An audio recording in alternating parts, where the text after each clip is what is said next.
کیوں پڑھ رہے ہیں درود شریف؟ جمعے کا دن ہے، کوئی دلیل ہے جمعے کے دن درود شریف پڑھنے کی؟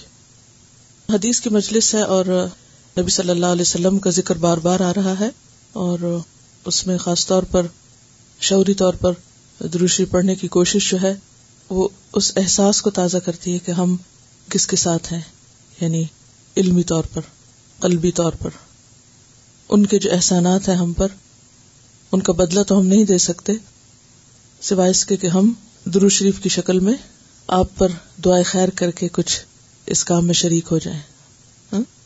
پھر پڑھی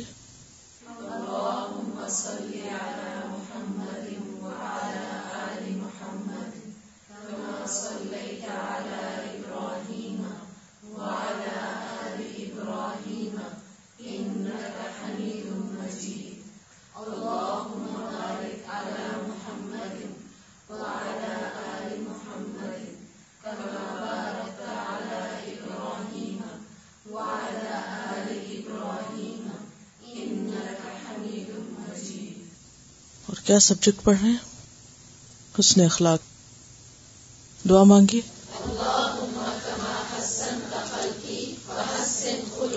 دوسری دعا بھی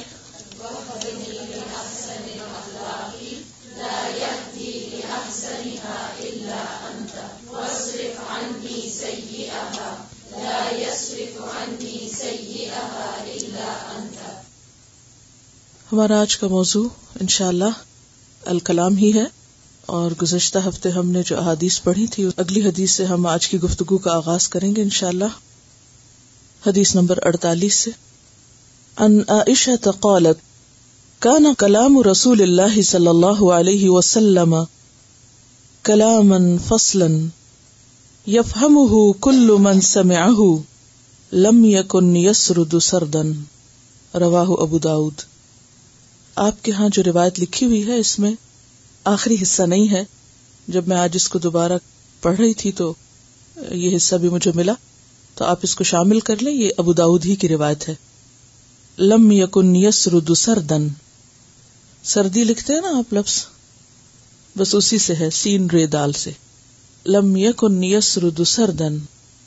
ان عائشہ، حضرت عائشہ رضی اللہ تعالی عنہا سے روایت ہے، قالت کہتی ہیں، کانا تھا، کلام رسول اللہ، رسول اللہ صلی اللہ علیہ وسلم کا کلام، کلامن فصلاً، کلام جدا جدا، بات واضح صاف، فصل یعنی ہر لفظ دوسرے سے الگ.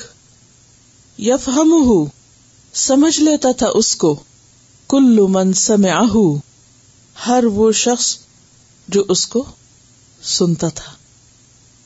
یعنی آپ کو سننے والا ہر شخص، ہر درجے، ہر ذہنی لیول اور ہر بیک گراؤنڈ کا شخص آپ کی بات سمجھ جاتا تھا. وَلَمْ يَكُنْ يَسْرُدُ سَرْدًا، اور آپ بات کو طول نہ دیتے تھے، مختصر بات ہوتی تھی آپ کی، لمبی باتیں نہیں کرتے تھے. رواہ ابو داؤد. اس بات کی وضاحت ایک اور حدیث کرتی ہے حضرت عائشہ رضی اللہ تعالی عنہا کی، کان یحدث حدیثا لو عدہ العاد لاحصاہ. کیا معنی ہے کہ آپ صلی اللہ علیہ وسلم جب کوئی بات بیان کرتے، یحدث حدیثا، وہ ایسی بات ہوتی، لو عدہ العاد، عدہ کا کیا معنی؟ گنتا اس کو، العاد گننے والا، گننے والا اگر اس کو گنتا تو کیا ہوتا؟ لعدہ، اس کو گن سکتا تھا کہ آپ نے ایک موقع پر کتنے الفاظ پر مبنی بات کی ہے. ہم اپنا جائزہ لیں، کیا خیال ہے کتنا زائد بولتے ہیں، کتنا فالتو. حضرت عائشہ ہی روایت کرتی ہیں. اصل میں یہ روایت ایک طویل روایت کا کچھ حصہ ہے کہ ایک شخص آیا اور آپ کے حجرے کے باہر بیٹھ کر نبی صلی اللہ علیہ وسلم کی کچھ باتیں بیان کرنے لگا. حضرت عائشہ اس وقت نوافل پڑھ رہی تھی. کہتی کہ کنت اسبح تسبیح کر رہی تھی، اور تسبیح کا مطلب یہاں تسبیح پکڑ کے تسبیح کرنا نہیں بلکہ نماز پڑھنا ہے، یعنی نماز نفل وغیرہ پڑھنی تھی. تو وہ اس شخص کو کچھ سمجھا نہ سکی. اس سے پہلے کہ وہ اس سے بات کرتی وہ جا چکا تھا.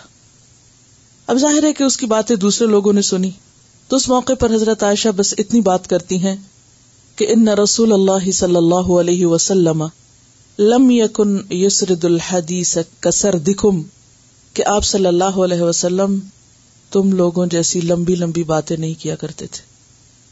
یعنی تم ان کے کیسے فالوورز ہو، کیسے اتباع کرنے والے ہو کہ آپ کے کلام میں طوالت نہیں ہوتی تھی. کیونکہ کسی بھی بات میں زیادہ طوالت، لمبی بات کا اثر بھی کھو دیتی ہے، اور اس کے ساتھ ساتھ دوسروں کے اوپر بوجھ بھی بن جاتی ہے. دوسرے کو سمجھنے اور سیکھنے میں بھی مشکل پیدا ہوتی ہے. کیونکہ آپ صلی اللہ علیہ وسلم ایک معلم تھے، انما بعثت معلما، اور معلم کا کام کیا ہوتا ہے کہ وہ دوسرے کو جو سکھانا ہے سکھا دے. اور آپ سب جانتے ہیں کہ اس دور میں کاغذ قلم نہیں تھے، لکھنے پڑھنے کی سہولتیں نہیں تھی، لکھی ہوئی چیزیں نہیں ملتی تھی، ریکارڈڈ چیزیں نہیں ملتی تھی. لوگ جو کچھ سیکھتے سنتے وہ ایک ہی بار انہیں سننا ہوتا، یا 2 بار یا 3 بار، تو سن کر انہیں یاد بھی کرنا ہوتا تھا. کیونکہ آپ کی باتیں کوئی عام باتیں تو نہیں تھی. اگر آپ ہم جیسی طویل باتیں کرتے تو انہیں کون یاد رکھ سکتا، اور اگر یاد نہ رکھ سکتے تو پھر ہم تک وہ سب کچھ کیسے پہنچتا. اور اگر کسی طریقے سے پہنچ بھی جاتا تو آج کے مصروف ترین دور میں ساری سہولتوں کے باوجود کس کے پاس وقت ہوتا کہ ان کو پڑھ سکتا یا سیکھ سکتا یا جان سکتا.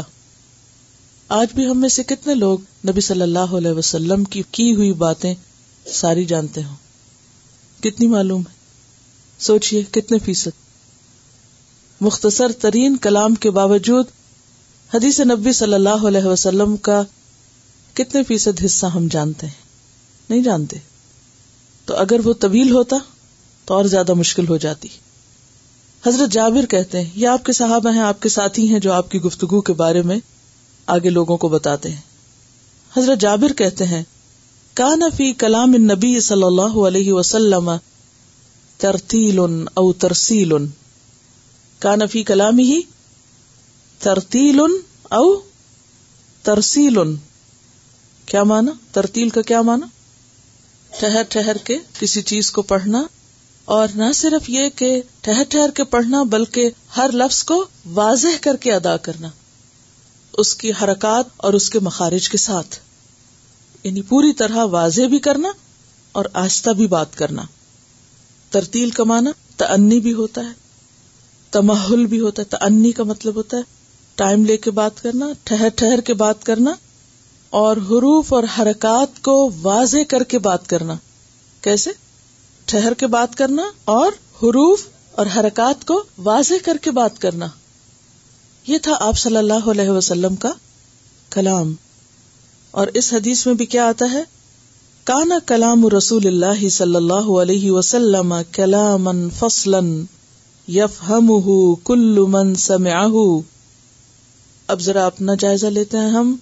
اپنے آپ سے پوچھئے، کیا میں واقعی اس انداز میں بات کرتی ہوں کہ بات دوسرے کو سمجھ آ جائے؟ کیا ہم اس کی شعوری کوشش کرتے ہیں؟ اور آپ کو معلوم ہے کہ جب کمیونیکیشن درست نہیں ہوتی تو سارے جھگڑے پیدا ہوتے ہیں، ساری مشکلات پیدا ہوتی ہیں.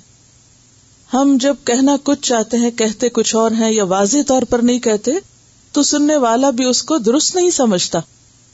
جب آپ کہنا کچھ اور چاہ رہے ہیں اور سننے والا اس کو کچھ اور سمجھ رہا ہے تو یہیں سے ایک اختلاف پیدا ہو جائے گا، یہیں سے مشکل پیدا ہو جائے گی، اور پھر وہ ملٹی پلائی ہو سکتی ہے، اور اس سے پھر تعلقات بھی خراب ہوتے ہیں، اور اس سے پھر بات کا بتنگڑ بن جاتا ہے، بات کچھ سے کچھ بن جاتی ہے، اور پھر ہم اس الجھی ہوئی چیزوں کو سلجھانے میں آدھی زندگی گزار دیتے ہیں.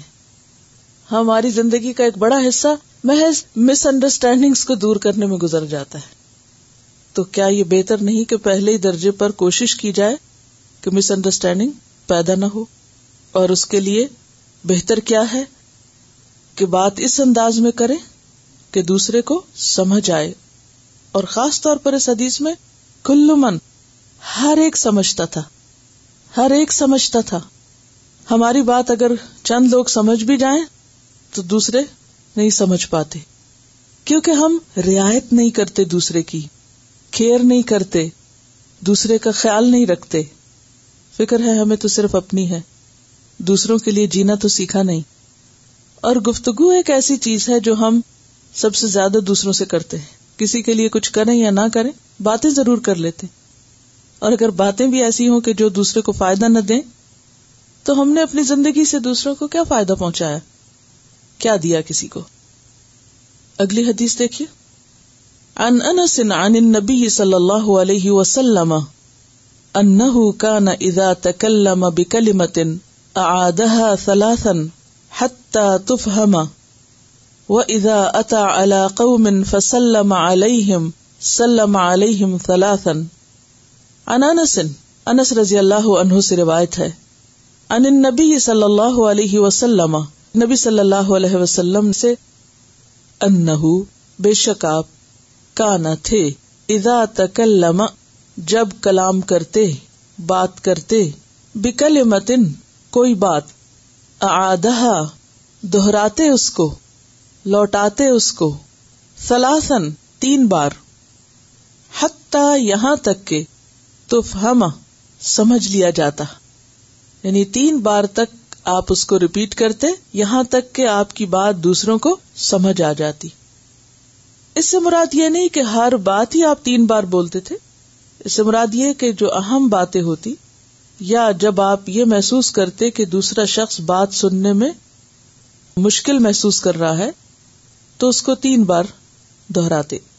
اسی طرح وَإِذَا أَتَى عَلَى قَوْمٍ جب آپ کسی قوم کے پاس آتے، فَسَلَّمَ عَلَيْهِمْ پھر آپ ان کو سلام کرتے، سلم علیہم ثلاثاً تو آپ ان پر تین بار سلام کرتے. سورۃ نور کی تفسیر میں ہم پڑھ چکے ہیں کہ آپ جب کسی کے ہاں ملاقات کے لیے جاتے تو تین بار سلام کرتے. کیوں؟ کہ اگر ایک بار نہیں سنا تو دوسری بار نہیں تو تیسری بار، اور اگر جواب نہ ملتا تو واپس لوٹ آتے. جیسا کہ قرآن پاک میں آتا ہے کہ وَإِذَا قِيلَ لَكُمُ ارْجِعُوا فَارْجِعُوا، زبان حال سے کوئی کہے یا زبان قال سے کہے.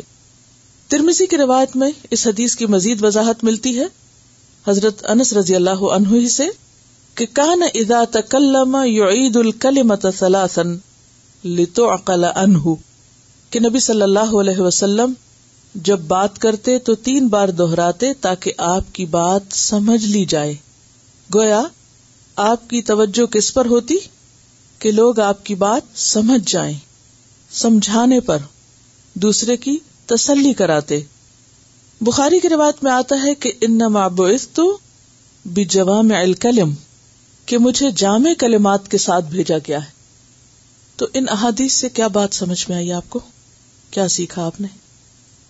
مختصر بات کرنی چاہیے، واضح طور پر بات کرنی چاہیے، سمجھانے کی کوشش کرنی چاہیے، شارٹر ٹو دا پوائنٹ، اور دوسرے سمجھ جائیں. یعنی میک شور کہ دوسرے بات سمجھیں، کیونکہ اگر بات سمجھنے میں غلطی ہو گئی تو عمل کرنے میں اس سے زیادہ غلطی ہو جائے گی بڑی. سمجھانے کی کوشش ہونی چاہیے.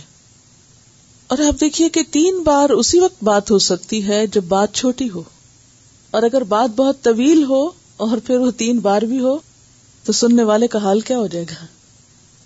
کثرت کلام بذات خود ناپسندیدہ ہے.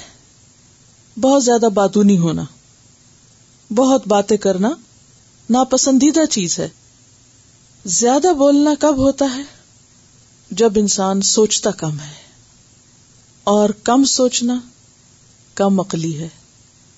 کم سوچنا کیا ہے؟ کم عقل ہونا. انسان جب سوچے گا، عقل استعمال کرے گا تو کسی بھی چیز کے بہت سے پہلوؤں پر نظر ہوگی اس کی، اور پھر اس کے مطابق رائے دے گا. اور جب انسان سوچنے پہ کم وقت لگائے گا اور بولنے پہ زیادہ لگائے گا تو کیا ہوگا؟ عقل کا صحیح استعمال نہیں کر سکے گا. اس کا ایک اور نقصان یہ ہوتا ہے کہ جو شخص زیادہ بولتا ہے وہ زیادہ سیکھ نہیں سکتا، کیونکہ وہ دوسروں سے لے نہیں رہا ہوتا، سننے پہ وقت نہیں لگاتا. اور جب اسے سنایا جا رہا ہوتا ہے تو اس کا دھیان سننے پہ نہیں ہوتا، لینے پہ نہیں ہوتا، کس پہ ہوتا ہے؟ بولنے پہ ہوتا ہے. اس کے اپنے ذہن میں کچھ اور ہی ریل چل رہی ہوتی ہے. وہ یہ نہیں سوچتا کہ کیا کہا جا رہا ہے، وہ یہ سوچتا ہے کہ مجھے کیا کہنا ہے. تو پھر وہ محروم ہو جاتا ہے نا اس خیر سے جو اس وقت اس کو مل سکتی. اس طرح انسان کی صحیح معلومات میں اضافہ بھی کم ہوتا ہے، خاص طور پر اگر کسی علم کی مجلس میں انسان صحیح طور پر نہ سنے، اور اس سے پھر کئی معاملات بھی آگے بگڑ جاتے ہیں. تو جیسے کہ پچھلی دفعہ بھی ہم نے بات کی تھی کہ بے فائدہ کلام زبان کی ناقدری ہے اور نعمت کا غلط استعمال ہے. زبان کیا ہے؟ ہمارے پاس ایک بہت بڑی دولت ہے. تو نعمت کا درست استعمال کیا ہے کہ اس سے ہم بہتر سے بہتر کام لیں. آپ صلی اللہ علیہ وسلم نے ایک مرتبہ ابو ذر سے فرمایا رضی اللہ تعالی عنہ، کیا میں تمہیں ایسے عمل نہ بتاؤں جن کا بوجھ انسان پر بہت ہلکا ہے لیکن میزان میں بہت بھاری ہے، یعنی کرنے میں آسان ہے اور نتیجے کے اعتبار سے فائدہ مند ہے. عرض کیا ضرور بتائیے اللہ کے رسول صلی اللہ علیہ وسلم. فرمایا علیک بحسن الخلق وطول الصمت. علیک بحسن الخلق، تم پہ لازم ہے حسن اخلاق، وطول الصمت، اور طویل خاموشی، زیادہ وقت کے لیے خاموشی اختیار کرنا. سماک حضرت جابر بن سمرہ سے پوچھتے ہیں، اکنت تجالس النبی صلی اللہ علیہ وسلم، کیا تم نبی صلی اللہ علیہ وسلم کی مجلسوں میں بیٹھتے تھے؟ تم ہوتے تھے وہاں؟ کیسی ہوتی تھی آپ کی مجلس؟ اگر آج ہمیں کوئی صحابی مل جائے تو ہم کیا کریں گے؟ ہم یہ ضرور پوچھیں گے نا کہ آپ کی مجلس کیسی ہوتی تھی، آپ بولتے کیسے تھے، آپ کھاتے کیسے تھے، آپ اٹھتے کیسے تھے، چلتے کیسے تھے. تو چونکہ ان کو محبت تھی آپ صلی اللہ علیہ وسلم سے تو اس لیے آپ کے بارے میں پوچھتے تھے. اکنت تجالس النبی صلی اللہ علیہ وسلم؟ قال نعم وکان کثیر الصمت. آپ طویل خاموشی اختیار کرنے والے تھے، یعنی آپ اپنی مجلس میں زیادہ دیر خاموش بیٹھتے تھے. اور ہم بچے تھے یعنی اس وقت، اور آپ کے آس پاس ہوتے. فلم ارى رجلا كان اطول صمتا من رسول اللہ صلی اللہ علیہ وسلم. کہتے میں نے اپنی زندگی میں کسی شخص کو نبی صلی اللہ علیہ وسلم سے بڑھ کر خاموش نہیں پایا. یعنی آپ کی مجلسوں میں طویل خاموشی ہوتی تھی، یعنی آپ خود سنتے زیادہ تھے. فکان اذا تکلم اصحابہ فاکثر الکلام تبسم. جب آپ کے ساتھی آپ کے آس پاس بیٹھ کے بہت باتیں کرتے تو آپ مسکراتے رہتے، یعنی سنتے زیادہ تھے، مسکراتے رہتے سن کر، لیکن خود کم بولتے تھے، اور جب بولتے تھے صرف کام کی بات بولتے تھے. اور جیسا کہ ایک اور موقع پر آپ نے فرمایا کہ میری اس زبان سے حق کے سوا کچھ نہیں نکلتا، یعنی خواہ میں غصے میں ہوں خواہ میں خوشی میں ہوں. کیونکہ ایک صحابی عبداللہ ابن عمرو ابن العاص کیا کرتے تھے، آپ کی مجلس میں جو آپ فرماتے لکھ لیا کرتے تھے. تو لوگوں نے آپ پر اعتراض کیا کہ دیکھو تم ہر بات لکھتے رہتے ہو، آپ انسان بھی ہیں، آپ کو غصہ بھی آتا ہے، آپ خوش بھی ہوتے ہیں، آپ غمگین بھی ہوتے ہیں، تو ہر بات نہیں لکھا کرو. تو اس پر انہوں نے آپ صلی اللہ علیہ وسلم سے عرض کیا کہ لوگ میرے لکھنے پر اعتراض کرتے ہیں. تو آپ نے فرمایا کہ خدا کی قسم اس زبان سے حق کے سوا کچھ نہیں نکلتا. غصہ، خوشی، غمی سب کے ساتھ ہوتا ہے، لیکن ان تمام مواقع پر حق بات کی جائے، یہ اصل چیز ہے. یہ نہیں ہو سکتا کہ غصہ نہ آئے، انسان خوش نہ ہو، یہ جذبات سے عاری تو نہیں ہو سکتا، یہ سب کچھ ہوگا، لیکن اصل چیز کیا ہے کہ جو بولا جائے پھر وہ سوچ کے بولا جائے. ابو ہریرہ رضی اللہ عنہ سے روایت ہے کہ آپ صلی اللہ علیہ وسلم نے فرمایا، من کان یؤمن باللہ والیوم الآخر فلیقل خیرا او لیصمت. جو شخص اللہ اور یوم آخرت پر ایمان رکھتا ہو اسے چاہیے کہ بھلی بات کرے یا پھر چپ رہے. یعنی خاموشی برائے خاموشی بھی پسندیدہ نہیں. اگر اس موقع پر آپ کے پاس کہنے کو کوئی بہتر چیز ہے تو پھر آپ کے اوپر کیا لازم ہے کہ آپ بولیں. یعنی بے وقت کی خاموشی بھی اچھی نہیں اور بے وقت کا بولنا بھی اچھا نہیں. دونوں کے درمیان اعتدال ضروری ہے. اب چونکہ ہم نے خاموشی کا پڑھا تو اس کا یہ مطلب نہیں کہ جہاں ہمیں بات کرنی چاہیے وہاں بھی ہم چپ کر کے بس دیکھتے رہیں دوسرے کو اور پریشان کریں اور بات نہ کریں، یہ بھی ناپسندیدہ رویہ ہے. ایسی خاموشی جو دوسرے کو اذیت میں مبتلا کر دے، یہ بھی درست نہیں. موقع کی مناسبت سے معقول بات کرنا ضروری ہے، کیونکہ دو کام ہیں، ایک ہے بولنا اور ایک ہے خاموش رہنا. اگر خاموش رہنا اچھا ہے تو اچھی بات کرنا خاموش رہنے سے زیادہ اچھا ہے. لیکن آف کورس کہ بے موقع محل نہ ہو اور انسان بے وجہ بولتا نہ چلا جائے، بلکہ اس کو اس کے مقام پر رکھ کے بات کرے. فَلْيَقُلْ خَيْرًا، یہ پہلے فرمایا. اَوْ لِيَصْمُتْ، اگر خیر نہیں تو خاموشی بہتر ہے. تو خیر کیا ہے؟ جس میں انسان یا تو کسی کے علم میں اضافہ کرے، یا کسی کو اچھا مشورہ دے، یا کسی کا غم دور کرے، یا کسی کے ساتھ کوئی اپنے اچھے افکار جو ہیں ان کو شیئر کرے، کوئی اچھا سوال کرے کہ جس سے سیکھنے اور سکھانے کا عمل بہتر ہو. کیونکہ بہت سے لوگ جب اس طرح کی احادیث پڑھتے ہیں تو پھر وہ ایک نیگیٹو طریقے سے ان پر عمل کرتے ہیں، نہ مسکراتے ہیں، نہ بات کرتے ہیں، نہ کسی جذبات کا اظہار کرتے ہیں، اور وہ سم بکم عمیون بن جاتے ہیں. یہ بھی درست نہیں. اچھا اخلاق کیا ہے کہ جہاں ہنسنے کی بات ہو وہاں ہنسے آپ، جہاں دکھ غم کی بات ہو وہاں اسی طرح کے جذبات ہوں آپ کے، اور جہاں کوئی آپ سے کچھ پوچھ رہا ہے اور آپ جانتے ہیں تو آپ بتائیں اس کو. اگر آپ کے پاس دوسرے سے بہتر کوئی بات ہے تو آپ کنٹریبیوشن کریں.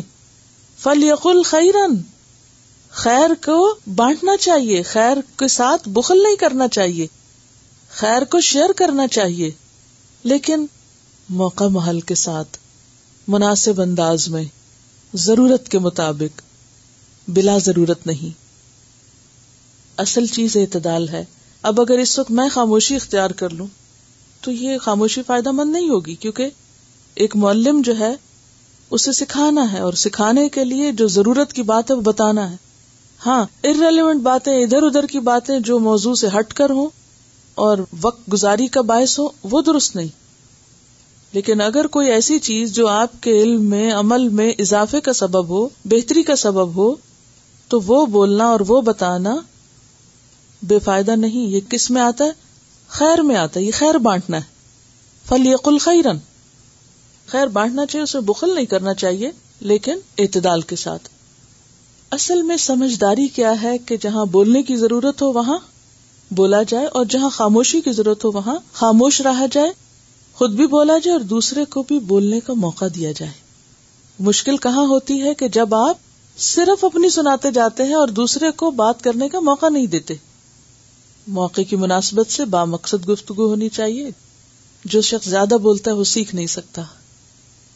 جو حدیث ہے نا کہ فَلْيَقُلْ خَيْرًا أَوْ لِيَصْمُتْ، تو جس سے کچھ بھی بھلائی ہو، خواہ وہ سوال ہو، خواہ وہ جواب ہو، خواہ وہ مشورہ ہو، خواہ وہ کچھ بھی ہو، اچھی رائے ہو، اس کا ضرور اظہار کرنا چاہیے. اگر آپ کی بات سے دوسرے کو دل آزاری ہو اور دوسرے کو آپ مس لیڈ کر رہے ہیں، یا یہ کہ آپ کی باتوں سے فساد پیدا ہو رہا ہے، چاہے آپ کی نیت اچھی ہے یا آپ سچ بول رہے ہیں لیکن اس سے ایک نتیجہ غلط نکل رہا ہے، تو ایسے بہتر ہے کہ انسان پھر خاموشی اختیار کرے. بے وقت کی خاموشی اور بے وقت کا بولنا دونوں ہی درست نہیں. حق بات کہنا اور سچائی کی بات کرنا اور اس موقع پہ خاموش نہ رہنا، اس میں صرف ایک بات ضرور سامنے رکھیں کہ اگر حق بات بولنے سے خیر سامنے آ رہی ہو تو بولیں، اور اگر حق بات کہنے سے یعنی اس کے نتیجے میں ایک فساد سامنے آنے والا ہو تو اس وقت پہ خاموشی بہتر ہے. موقع محل کی مناسبت ہے وہ بھی بے حد ضروری ہے.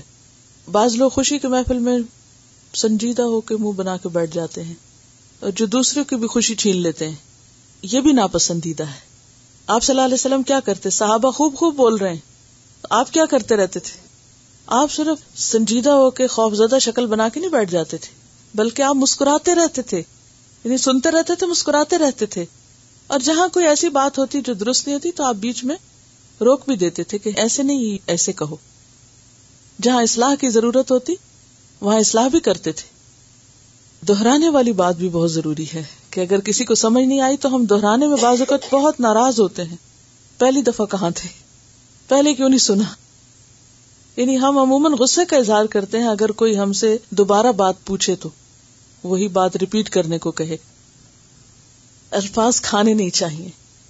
اور جیسے کہ پچھلی دفعہ بھی میں نے آپ سے حدیث عرض کی تھی، حضرت عقبہ بن عامر نے آپ سے پوچھا تھا کہ مجھے نجات کا کوئی نسخہ بتا دیجئے کہ میری کسی طرح نجات ہو جائے. صحابہ کرام کی فکر یہی تھی، ان کی زندگی میں سب سے بڑا مقصد یہی تھا کہ آخرت میں ہماری چھوٹ ہو جائے. کیا بتایا تھا؟ امسک علیک لسانک ولیسعک بیتک وابکی علی خطیئتک. کتنی خوبصورت عربی زبان، کتنے کم الفاظ میں کتنے مؤثر طرح پیغام پہنچتا ہے. دوہراؤں، امسک علیک لسانک، امسک علیک لسانک ولیسعک بیتک وابکی علی خطیئتک، وابکی علی خطیئتک، اپنی خطاؤں پہ رویا کرو. یہ نسخہ ہم میں سے کتنے لوگ استعمال کرتے ہیں نجات کا؟ ہماری توجہ زیادہ تر گھر سے باہر کے معاملات پر ہوتی. دنیا بھر کی سیاست پر گفتگو کرنا ہم فرض سمجھتے ہیں. اپنی غلطی نظر نہیں آتی، اور اگر نظر ہی نہیں آتی تو روئیں گے کہاں سے؟ سوچیے اپنے بارے میں، سیلف انالیسس کے لیے کوشچن لکھیے کہ میں زندگی میں کتنی بار، چلیے زندگی تو بہت لمبی ہو جائے گی، ہفتے میں کتنی بار اپنی غلطی پہ روتی ہوں. ایک ہفتے میں کتنی بار میں اپنی غلطی پر روتی ہوں. کیونکہ یہ تو ہو نہیں سکتا نا کہ پورے ہفتے میں کوئی ہم غلطی کرے ہی نہ. ہو سکتا ہے؟ ہم میں سے کوئی یہ دعویٰ نہیں کر سکتا کہ میں ہفتہ بھر کوئی غلطی نہیں کر سکتی، یا میں نے آج کے دن کوئی غلطی کی نہیں. کوئی کہہ سکتا ہے؟ کوئی بھی نہیں کہہ سکتا. نہ میں کہہ سکتی ہوں نہ آپ کہہ سکتے. کوئی نہیں کہہ سکتا کہ میں نے آج دن بھر کوئی غلطی نہیں کی یا میں نے ہفتہ بھر کوئی غلطی نہیں کی. اگر ہم ہر روز غلطی کرتے ہیں اور ہر ہفتے میں کئی غلطیاں کرتے ہیں تو ان کے اوپر رونے کا تناسب کیا ہے؟ زیرو. اس کا تو وقت ہی نہیں ہے. اور یہ بات عورتوں سے نہیں، مردوں سے آپ نے کہی تھی، اور عورتیں بھی اس میں شامل ہیں. کیونکہ مردوں کے لیے تو عام طور پر رونا کیا سمجھا جاتا ہے؟ معیوب سمجھا جاتا ہے کہ مرد تو نہیں روتے. اپنی غلطی پر رونا، ہم رونے کی کئی باتوں پہ رو لیتے ہیں، لیکن اپنی خطا پہ رونا کہ میں خطا کار ہوں، میں غلط ہوں، اور سچے دل سے رونا اور واقعی رونا، یہی تو اصلاح کا نسخہ ہے. اور اسی اصلاح سے تو نجات ہوتی ہے. حضرت عبداللہ بن مسعود نے ایک دفعہ آپ سے پوچھا تھا کہ سب سے اچھا عمل کیا ہے؟ تو آپ نے فرمایا وقت پہ نماز پڑھنا. پھر انہوں نے پوچھا اس کے بعد؟ فرمایا تمہاری زبان سے لوگ سلامت رہیں. یہ بہت بڑا ہتھیار ہے نا. کلمہ کا کیا معنی ہوتا ہے؟ زخمی کرنا. یعنی ایسی باتیں نہ کرو کہ جس سے لوگ زخمی ہوں، لوگ سلامت رہیں. اگلی حدیث پڑھتے ہیں. عن محمد ابن المنکدر، بولیے کیا لفظ ہے یہ؟ آخر میں آ کے واضح کیوں نہیں رہے آپ؟ بولیے. جی، عن محمد ابن المنکدر. منکدر نام ہے، ٹھیک ہے. قال سمعت جابرا رضی اللہ عنہ یقول اتیت النبی صلی اللہ علیہ وسلم فی دین کان علی ابی فدققت الباب فقال من ذا فقلت انا فقال انا كأنه كرهها رواه البخاری کتاب الادب. عن محمد بن المنکدر، محمد بن منکدر سے روایت ہے. قال کہتے ہیں سمعت جابرا، میں نے جابر سے سنا رضی اللہ عنہ. اتیت میں آیا، النبی نبی صلی اللہ علیہ وسلم کے پاس، فی دین قرض کے معاملے میں، کان علی ابی جو میرے باپ پر تھا. ان کے والد شہید ہو گئے تھے اور ان پر کچھ قرض تھا. فدققت الباب، میں نے دروازہ کھٹکھٹایا. فقال تو آپ نے فرمایا یا پوچھا، من ذا کون ہے؟ فقلت انا پس میں نے کہا میں. فقال انا آپ نے فرمایا انا کیا ہوتا ہے؟ میں کیا ہوتا ہے؟ کأنہ گویا کہ آپ نے کرہہا اس کو ناپسند کیا. رواہ البخاری. آپ صلی اللہ علیہ وسلم نے گھر میں آنے والے کی اجازت لینے کے انداز کو ناپسند کیا اور اس کی اصلاح کی. میں سوچتی ہوں صحابہ کرام کا اخلاق اور ان کے کردار کی عظمت. حدیث روایت کر رہے ہیں اور حدیث میں اپنی غلطی بتا رہے ہیں اور پھر وہ روایت در روایت ہوتی چلی جا رہی ہے تاکہ وہ سب لوگوں کی اصلاح کا ذریعہ بن جائے. کیا ہم اتنی ہمت رکھتے کہ اگر ہم نے کہیں کوئی غلطی کی ہو اور کسی نے ہماری اصلاح کی ہو اور پھر ہم کہیں بھری مجلس میں بیٹھ کے یہ کہیں کہ فلاں موقع پر میں نے یہ غلطی کی اور فلاں نے میری یوں اصلاح کی. سوچئے کتنی جرأت کی بات ہے نا. اسی کا نام اخلاق ہے. کسی کمپلیکس کا شکار نہیں تھے، واضح تھے، صاف تھے، دل کے بھی صاف، قول کے بھی صاف، اور انہیں اس بات سے کوئی شرمندگی نہیں تھی. اپنی ذات سے دوسروں کو بھی سکھایا کہ میں نے ایسا کیا اور آپ نے یہ فرمایا اور آپ نے اس کو ناپسند کیا. گویا وہ عمل جو آپ نے حضرت جابر کے بارے میں ناپسند کیا، حضرت جابر خود اس کو آگے بتا رہے ہیں تاکہ کوئی ایسا اور نہ کرے. اور اس سے سیکھنے کی بات یہ پتہ چلتی ہے کہ گفتگو یا کمیونیکیشن جو ہے وہ واضح ہونی چاہیے، اور اتنی واضح الفاظ اور الفاظ کے چناؤ کے اعتبار سے کہ دوسرا شخص بات پوری سمجھ جائے. اس انداز میں کوئی بات نہیں کرنی چاہیے کہ دوسرا ایک حیرانی اور پریشانی میں رہ جائے. مثلا ٹیلی فون پر اپنا نام نہیں بتانا اور کہنا اچھا آپ نے پہچانا ہی نہیں، یا دروازے پہ آ کے نام نہیں بتانا، یا یہ کہ ملاقات کے وقت اپنے آپ کو انٹروڈیوس نہ کرانا اور دوسرے سے توقع رکھنا کہ اچھا پہچانے آپ، یعنی دوسرے کا امتحان لینا اور اس کو وہاں لیٹ ڈاؤن کرنا، شرمندہ کرنا. یہ بھی شرمندہ کرنے میں آتا ہے نا. کیا اچھا تو پہچانا ہی نہیں، اتنی جلدی بھول گئے. یعنی سامنے والے کو مشکل میں ڈالنا، ایسی چیزیں جو ہے یہ بھی ناپسندیدہ ہے، کیونکہ دوسرا شخص اس وقت امبیرسمنٹ میں کچھ بھی کر نہیں سکتا. وہ کرے تو کرے کیا سوائے اس کے کہ یہ کہے کہ میں خطا کار ہوں. وہ ایک لمبی بات شروع ہو جاتی. اگر کوئی شخص سلام کر کے نام بولے کہ میں فلاں بول رہا ہوں اور مجھے فلاں سے بات کرنی، اکثر میسیجز جو ہوتے ہیں مثلا ریکارڈڈ میسیجز، اس میں کیا ہوتا ہے کہ بعض اوقات لوگ یہ ضرور کہتے ہیں کہ ہم نے اتنی دفعہ فون کیا، آپ ملتے نہیں یا بات نہیں ہو رہی آپ سے، تو پلیز ہمیں کال کر لیں. کہاں کال کریں؟ نمبر بھی نہیں چھوڑتے، اور پھر اگلی دفعہ پھر فون کریں گے اور کہیں گے کہ ہم نے فون کیا تھا اور آپ نے کال بیک بھی نہیں کیا. کہاں کال کریں؟ نام تک نہیں بتایا، کام بھی نہیں بتایا. اب قصور اپنا ہے لیکن اعتراض سارا دوسرے پر ہوگا. یہ رویہ بھی درست نہیں ہوتا. ہمیں یہ دیکھنا چاہیے کہ کہاں ہم میں کمی رہ گئی. یعنی اگر دوسرے نے کوئی چیز نہیں لوٹائی یا کوئی بات نہیں کی، اور پھر بعض اوقات متضاد بات کرتے ہیں. ایک دفعہ کہیں گے کہ ہم آپ کو خود کال کر لیں گے، اسی میں آخر میں ہوگا آپ کال کر لیں ہمیں. اب یہ نہیں سمجھ آتا کہ ہم کس حکم پر عمل کریں، پہلے پر یا دوسرے پر. تو باتوں کے اندر کنٹرڈکشن ہونا، دوسرے کو واضح نہ کر پانا، یہ نہیں پتا چلنا کہ آپ دوسرے سے کیا چاہتے ہیں.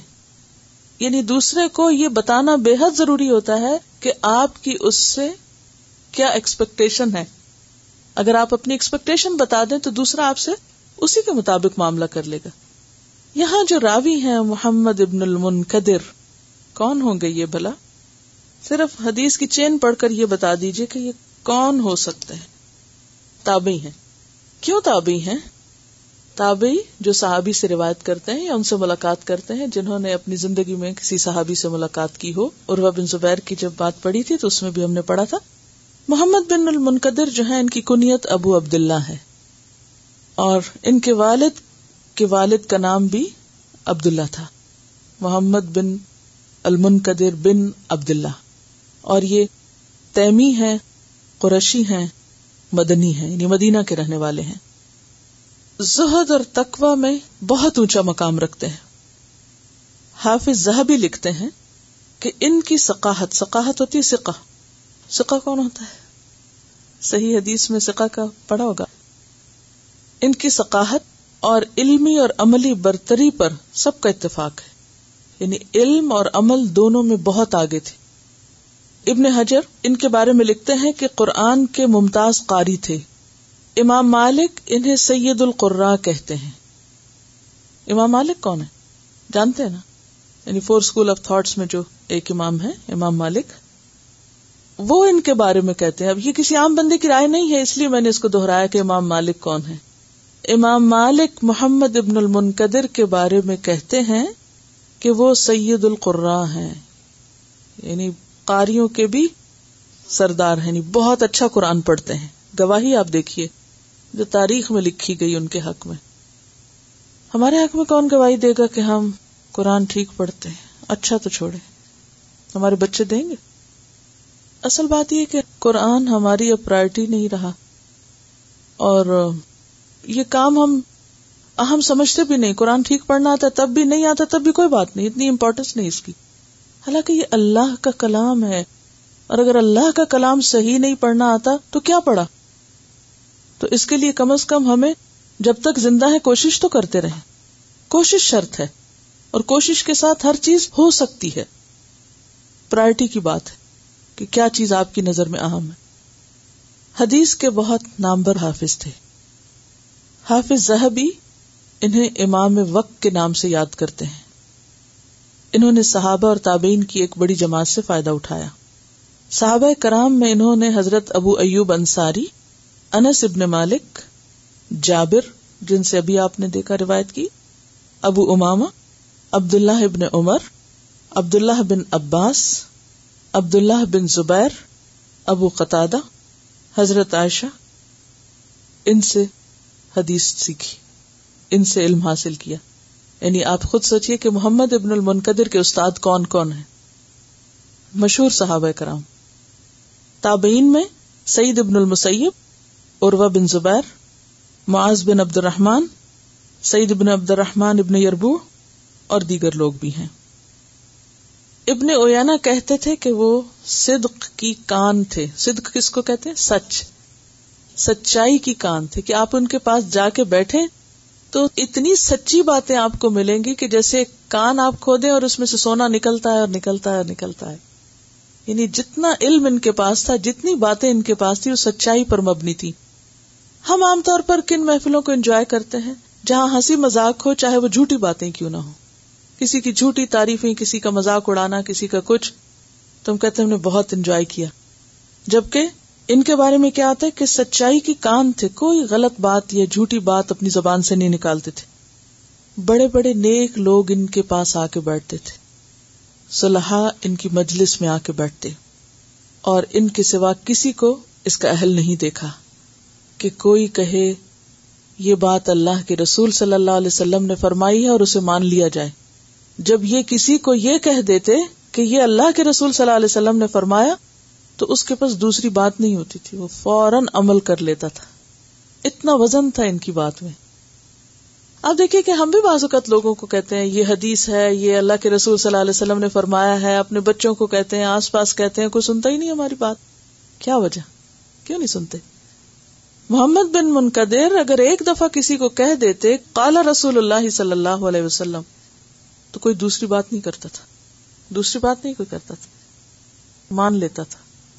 اور یہ انہی کا خاصہ تھا، کسی اور کی بات میں یہ اثر نہیں تھا جو ان کی بات میں تھا. کردار کا وزن ہوتا ہے نا. جنہوں نے ان سے استفادہ کیا، ان کے شاگرد کون کون تھے؟ اس میں سب سے پہلے ان کے اپنے ہی بیٹے یوسف اور منکدر اور بھتیجے ابراہیم. پھر عام لوگوں میں عمرو ابن دینار، امام زہری، نام سنا ہوگا امام زہری کا، ایوب، انس ابن عبید، سلمہ بن دینار، امام جعفر صادق، ہشام بن عروہ، یحییٰ ابن سعید، ابن جریج، یہ سب ان کے شاگرد تھے. بڑے بڑے ائمہ ان کے شاگرد تھے. فقہ اور فتویٰ میں بھی ان کو بہت مہارت حاصل تھی، اور مدینہ کے بڑے بڑے فقہاء میں ان کا شمار ہوتا تھا. یہ اپنے نفس کے ساتھ بہت سختی کرتے تھے، یعنی اپنے دل کی باتیں بہت کم مانتے تھے. امام مالک کہتے ہیں کہ وہ عابد و زاہد ترین لوگوں میں سے تھے. ان کے دل میں اللہ کا اتنا خوف تھا کہ قرآن پڑھ کر بے اختیار آنسو جاری ہو جاتے ان کے. ایک مرتبہ رات کو تہجد میں قرآن کی تلاوت کر رہے تھے کہ ایک آیت پر پہنچ کر بہت روئے، اور صبح تک اس رونے کے آثار تھے ان پر. کسی نے پوچھا کہ آپ کی حالت آج ایسے کیوں ہے؟ تو انہوں نے کہا آج میں قرآن پڑھ رہا تھا، جب اس آیت پر پہنچا تو میں ضبط نہ کر سکا. کیا آیت تھی؟ وَبَدَا لَهُم مِّنَ اللَّهِ مَا لَمْ يَكُونُوا يَحْتَسِبُونَ، ان لوگوں کے لیے خدا کی جانب سے ایسی چیز ظاہر ہوگی کہ جس کا وہ گمان بھی نہ کرتے ہوں گے. وَبَدَا لَهُم مِّنَ اللَّهِ مَا لَمْ يَكُونُوا يَحْتَسِبُونَ. اور یہ کب ہوتا ہے؟ کبھی دنیا میں بھی ہو جاتا ہے کہ انسان کے اوپر یکا یک ایسے حالات آتے ہیں کہ جس کا انسان کو گمان بھی نہیں ہوتا. لیکن دنیا تو گزر ہی جاتی ہے. یہ اسے آخرت کے کانٹیکسٹ میں لے رہے تھے کہ مرنے کے بعد اگر انسان پر وہ چیز سامنے آئے کہ جس کا اسے خیال بھی نہ گزرا ہو. دیکھیے ہم سب اپنے بارے میں کتنی خوش فہمیوں کا شکار ہیں یا نہیں؟ تسلی میں ہے نا، اسی لیے تو جو دل چاہتا ہے کرتے ہیں اور جو کرنا چاہیے وہ نہیں کرتے، ہے یا نہیں؟ ہم سب کو کیا تسلی ہے کہ اچھے اچھے فرشتے ہماری جان لینے آئیں گے، ہے نا، جنت میں جائیں گے، قبر بہت اچھی ہوگی ہماری. کیونکہ اگر ہمیں فکر ہو کہ موت کے فرشتے کیسے آئیں گے تو پھر ہمارا حال کیا ہو، پھر ہم کچھ کریں نا. اگر ہمیں فکر ہو کہ قبر میں معلوم نہیں منکر نکیر کیسے آئیں گے، حساب کتاب کیسے ہوگا، ہم بے چین ہو اٹھیں. اگر ہمیں فکر ہو کہ قیامت کے دن ہم کن لوگوں کے ساتھ اٹھیں گے، کیونکہ انسان انہی کے ساتھ ہوگا نا جن سے وہ محبت کرتا ہے، تو ہم بے چین ہو اٹھیں اور ہم واقعی کچھ کرنے لگے. تو اس آیت نے ان کو بہت رلایا. وَبَدَا لَهُم مِّنَ اللَّهِ مَا لَمْ يَكُونُوا يَحْتَسِبُونَ، کہ اللہ کی طرف سے ان کے سامنے وہ باتیں آئیں گی کہ جن کا انہیں خیال بھی نہ ہوگا. بعض اوقات کوئی شخص، کوئی سیلیبریٹی فوت ہوتا ہے، اس کے جنازے میں دنیا بھر کے بڑے بڑے رؤساء شامل ہوتے ہیں. جنازے کو زبردست قسم کے تابوت میں رکھا جاتا ہے، سلوٹس دیے جاتے ہیں، جھنڈے ساتھ اٹھائے جاتے ہیں، پریڈ ساتھ ہو رہی ہوتی ہے، معلوم نہیں کس کس سٹائل سے تابوت اٹھتا ہے، رکھا جاتا ہے، سلامیاں ہوتی ہیں، لیکن کچھ خبر نہیں اندر کیا ہو رہا ہے. اس کو کہتے ہیں کہ وہ باہر تو جو ہو رہا ہے اندر والے کو کیا مل رہا ہے. وَبَدَا لَهُم مِّنَ اللَّهِ مَا لَمْ يَكُونُوا يَحْتَسِبُونَ، کہ اس کا احساس بھی نہ ہو کہ اندر کیا ہے. تو اس بات پر ان کی حالت غیر ہو جاتی تھی. اور امام مالک کہتے ہیں کہ حدیث سناتے ہوئے بھی ان کا حال یہی ہوتا تھا. ان کو حج کا بھی بہت شوق تھا، مقروض ہونے کی حالت میں بھی حج کر لیتے جا کے. کسی نے ان پہ بہت اعتراض کیا، کہا کہ آپ کے اوپر قرضے کا بوجھ اور آپ حج کرنے چل پڑے. تو فرمایا کہ حج خود ہی قرض کی ادائیگی میں بہت معین و مددگار ہے، کیونکہ وہ ایک حدیث میں آتا ہے نا کہ فقر اور خستہ حالی کا علاج جو ہے وہ حج کے بعد حج یا عمرے کے بعد عمرہ ہے. فرمایا حج خود قرض کی ادائیگی میں مددگار ہے، یعنی وہاں جائیں گے، دعائیں کریں گے تو اللہ تعالیٰ حالات اچھے کر دیں گے اور قرض بھی اتر جائیں گے. جب حج پہ جاتے تو اکیلے نہ جاتے، یعنی بیوی بچوں کو ساتھ لے کے جاتے. کسی نے پوچھا کہ آپ ایسا کیوں کرتے ہیں، جائیں تو خود جائیں، آپ کو شوق ہے، سب کو کیوں لے جاتے ہیں؟ فرمایا ان کو خدا کے سامنے پیش کرتا ہوں. ان کے بارے میں یہ بھی آتا ہے کہ ان کو دیکھ کر دوسروں کی اصلاح ہوتی تھی. صرف دیکھ کر، کتنی بڑی کوالٹی ہے نا. ان کو صرف دیکھ کر لوگوں کی اصلاح ہو جاتی تھی. امام مالک کہتے ہیں، امام مالک عام بندہ نہیں، میں آپ نہیں ہیں. امام مالک کہتے ہیں جب میں اپنے دل میں کساوت یعنی سختی محسوس کرتا ہوں یا دل میرا مزمحل سا ہوتا ہے تو میں ان کی مجلس میں جا کے بیٹھ جاتا ہوں، اور اس کا اثر یہ ہوتا کہ کئی دن تک میرا نفس میری نگاہ میں مبغوض رہتا، مجھے اپنا آپ اچھا نہ لگتا. کیونکہ انسان جب کسی اور کے پاس جا کے بیٹھتا ہے تو اس کی باتوں سے، اس کے طرز عمل سے بہت کچھ سیکھتا ہے اور پھر کمپیریزن کرتا ہے کہ میں کیا کرتا ہوں. جب ہمارے سامنے اچھی مثالیں نہیں ہوتی تو پھر ہم اپنے آپ ہی کو بہت کچھ سمجھنے لگتے ہیں، یا نہیں؟ ہمیں سے ہر ایک کے ساتھ یہ ہوتا ہے. ہم اپنے آپ کو بہت چیز سمجھنے لگتے ہیں جب ہم کسی اپنے سے بہتر انسان کے پاس جا کے بیٹھتے ہیں تو پھر ہمیں خیال آتا ہے کہ اوہ ہم کہاں کھڑے ہیں. ایک قدرتی طور پر اثر ہوتا ہے. تو امام مالک کہتے کہ جب میرے دل میں ایسی چیز ہوتی تو میں ان کی مجلس میں جا کے بیٹھ جاتا، خود کو ان سے کمپیئر کرتا. کسی نے ان سے پوچھا آپ کے نزدیک سب سے افضل عمل کیا ہے، یعنی محمد بن منقدر سے کہ آپ کے نزدیک سب سے اچھا عمل کیا ہے؟ فرمایا مسلمانوں کو خوش کرنا، یعنی دوسروں کی کیئر کرنا. پوچھا سب سے پسندیدہ دنیا کون سی ہے، یعنی دنیا کی سب سے پسندیدہ چیز کیا ہے؟ جواب دیا دوستوں کے ساتھ حسن سلوک، یعنی عام لوگوں سے بھی محبت کرتے تھے اور سب سے زیادہ ان کے لیے جوائے فل مومنٹس کون سے ہوتے تھے؟ جب یہ اپنے دوستوں کا خیال رکھتے تھے یا دوستوں کی مجلس میں ہوتے. ظاہر ہے کہ صالحین کی مجلس جو ہے یا اچھے دوستوں کی مجلس جو ہے وہ دنیا میں جنت ہے، کہ جہاں انسان اپنے غم بھول جاتا ہے، اپنے دل کی باتیں شیئر کرتا ہے، ایک دوسرے سے سیکھتا ہے، سکھاتا ہے. تو یہ تھے محمد بن المنکدر جو بہترین کلام کا اور بہترین رویے اور بہترین معاملے کا بہترین نمونہ تھے. چونکہ موضوع بہت طویل ہے اس لیے آج بھی میں جو کہنا چاہتی تھی کہہ نہیں سکی. انشاءاللہ العزیز اللہ نے اگر چاہا اور زندگی رہی تو باقی حدیثیں پھر انشاءاللہ اگلی مجلس میں، اور اپنا وہ ہوم ورک جاری رکھیں کہ جس میں میں نے آپ سے عرض کیا تھا کہ ان باتوں کو نوٹ کریں کہ جو ہمارے الفاظ کے چناؤ میں یا ہمارے لہجے میں یا ہماری باڈی لینگویج میں اور ہماری انٹینشنز میں اور ہمارے سٹائل میں پسندیدہ نہیں. اور اس کے لیے کیا بہتر ہے کہ جب آپ کو کسی کی بات کوئی اچھی نہ لگے تو نوٹ کر لیں اور پھر آئندہ اپنے ساتھ عہد کریں کہ میں ایسے نہیں کروں گی کسی کے ساتھ. ٹھیک ہے نا؟ ورنہ تو ہمیں یہ نہیں پتا چلتا کہ اچھا کیا ہے برا کیا ہے. جب کوئی ہمارے ساتھ اچھا کرے اس کو بھی لکھ لیں، کسی کی کوئی بات اچھی لگے تو اپنے پاس نوٹ کر لیں اور پھر اپنے اندر وہ خوبی لانے کی کوشش کریں. اور اگر کسی کی بری لگے تو اس کو بھی نوٹ کر لیں اور اپنے سے وہ نکالنے کی کوشش کریں. ٹھیک ہے؟ تو ہوم ورک آپ کا پچھلا ہی ہے. زبانی یاد کرنے کی حدیث، اگر یہی حدیث آپ لے لیں کہ کان کلام رسول اللہ صلی اللہ علیہ وسلم فصلا یفہمہ کل من سمعہ، تو اس سے کیا فائدہ ہوگا کہ ہم بھی اپنے گفتگو کے انداز کے اوپر مزید نظر رکھیں گے انشاءاللہ. تو آج کی مجلس کے حوالے سے تھوڑا سا دوہرا دیں یاد دہانی کے طور پر کیا پایا آپ نے. کوئی اور اگر کچھ ذکر کرنا چاہے. کلام ایسا رکھنا چاہیے یا بات چیت ایسی ہونی چاہیے کہ جس سے ماحول خوشگوار رہے، کھلا رہے، یعنی طبیعت کے اندر ایک گھٹن نہیں پیدا ہو. اور اگر دین پر عمل کرنے کو دل نہ چاہ رہا ہو تو پھر صالحین کی مجلس میں بیٹھا جائے، اچھی مجلسوں میں اچھے دوستوں کے پاس بیٹھا جائے تاکہ ہمارا دل نرم ہو اور دین کی طرف اس کی رغبت ہو. بعض اوقات ہم ایسے لوگوں کی مجلس میں ہوتے ہیں کہ جن کا انداز یا جن کا طریقہ درست نہیں ہوتا تو ہم اس سے انفلوئنس ہو جاتے ہیں، بجائے اس کے کہ ہم ان کو انفلوئنس کریں ان سے غلط باتیں سیکھ لیتے ہیں. تو اس سے بھی پرہیز کرنا چاہیے. میں سوچ رہی تھی کہ محمد بن منکدر جو تھے ان کے نزدیک دنیا میں ایک سب سے خوبصورت چیز یا بہت اچھی چیز ان کے دوست کیوں تھے، کیونکہ دوستوں کے ساتھ انسان ایسا بے تکلف ہوتا ہے نا کہ وہ ہمیں ہماری غلطیاں بھی بتاتے رہتے ہیں، ہمارے ساتھ اچھی باتوں کا تبادلہ خیال بھی کرتے رہتے، کیونکہ انسان اپنے ہم ذوق لوگوں کو دوست بناتا ہے.